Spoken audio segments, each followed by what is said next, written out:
Good morning children. आज हम class 7 की एक कविता सांप एक किसान पढ़ेंगे। सांप एक किसान कविता के जो कवि हैं वो हैं सर्वेश्वर दयाल सक्सेना।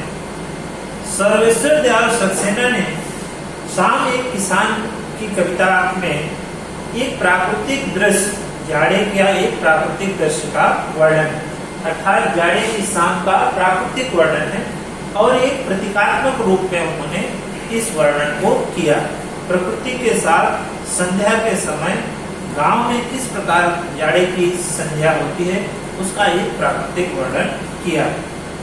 कविता के अंदर चित्रात्मक रूप से मैंने इस कविता का एक रूप चित्रात्मक दिया है और इन्हीं पहलुओं पर हम कविता के सारांश को या भावार्थ को जानेंगे। कविता में मैंने किसके साथ किसकी तुलना की गई है वह चित्र के माध्यम से बताने का प्रयास किया गया है। कविता की लाइनें पढ़ते जाते हैं। कविता जो आपकी पाठ्य पुस्तक में है 8वें नंबर की कविता है।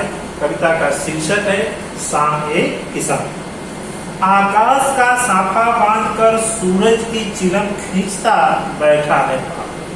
आकाश का साफा बांधकर, आकाश अर्थात किसान जो है जो साफा बांधा है उसकी तुलना जो है आकाश से की गई।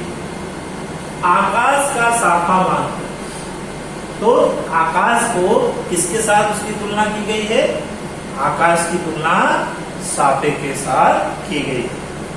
सूरज की चिलम खींचता, यहाँ चिलम पीना अर्थात यहाँ उसको चिलम पीना,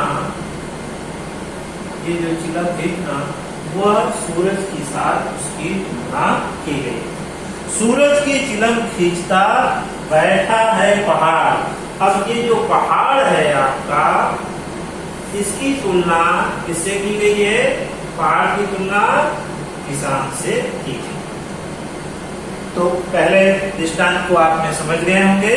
आकाश का साफा बांधकर सूरज की चिलम खींचता बैठा है पहाड़। संध्या के समय जब किसान खेतों से काम करके आकर के जब वह घर पर बैठता है तो वह अपनी चिलम को जलाता है और वह मग्न होकर उसे पीता है।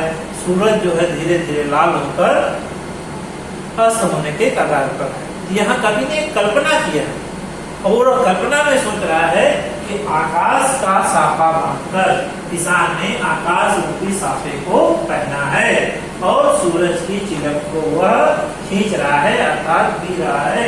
और जो पहाड़ है जहाँ सूरज डूब रहा है अर्थात वह कौन है? किसान है। घुटने में पड़ी है चादर सी नदी। घुटने में जो उसने चद्दर ओढ़ रखा ठंड के कारण तथा नदी की तुलना उन्होंने किससे की है? चादर से की। नदी की तुलना चादर से इस कविता में की गई। पास ही दहक रही है पलाश के जंगल की अंगीठी। जो ये पलाश के पेड़ हैं जिन पे जो फूल लगते हैं वो लाल रंग के होते हैं। ऐसा लगता है कि ठंड के महीने में जो आग जलाई जाती है, जो अलाव जलाया जाता है, जब उससे आग निकलती हो तो लाल रेड कलर की या लाल रंग की होती है। तो दूर से जो पलाश के जंगल होते हैं वो लाल रंग के दिखाई देते हैं। कभी यहाँ कल्पना करता है कि पलाश के जंगल हैं जैसे जलती हुई अंगीठी है। तो पलाश के जंगलों की तुलना उन्होंने अंगीठी से की। अंधेरे अंधकार दूर पूर्व में सिमटा बैठा है भेड़ के गल्लों सा। अंधकार दूर पूर्व में सिमटा बैठा है भेड़ों के गल्ले सा। और धीरे धीरे सूरज जो है वह अस्त होता है और भेड़ जो है वह झुंड बनाकर वहां बैठी है। लगता है तो भेड़ों का झुंड उन्होंने अंधकार के साथ तुलना की है। तो भेड़ जो है जो बैठ जाती है उसकी तुलना वो किससे कर रहे हैं? झुंड के साथ करते हैं अर्थात धीरे धीरे सूरज अस्त हो जाता है और संध्या होने लगती है। सिमटा बैठा है गल्लों सा, यहाँ भेड़ों का जो झुंड है वह जो अंधकार के साथ उसकी तुलना की गई। तभी जब अंधेरा हो जा रहा है तो खाने का वक्त हो जा रहा है, अब यह घर में जाने का वक्त हो गया है, तो घर से एक पुकार आती है, यहाँ उसकी तुलना उन्होंने मोर से की है।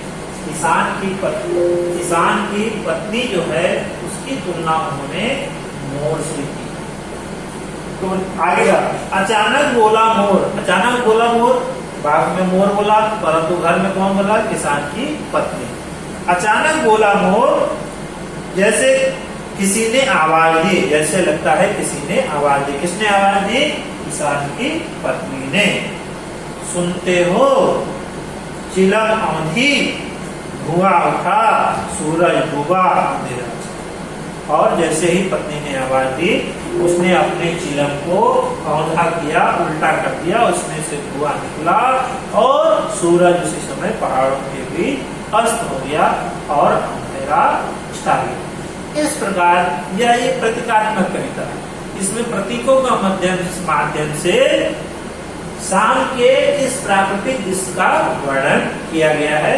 पहाड़ को जो है वो किसान, शाखा को आकाश, पलाश के जंगल की अमेठी, भेड़ों को अंधकार, नदी को उन्होंने चादर और पत्नी की तुलना उन्होंने मोर के साथ की है।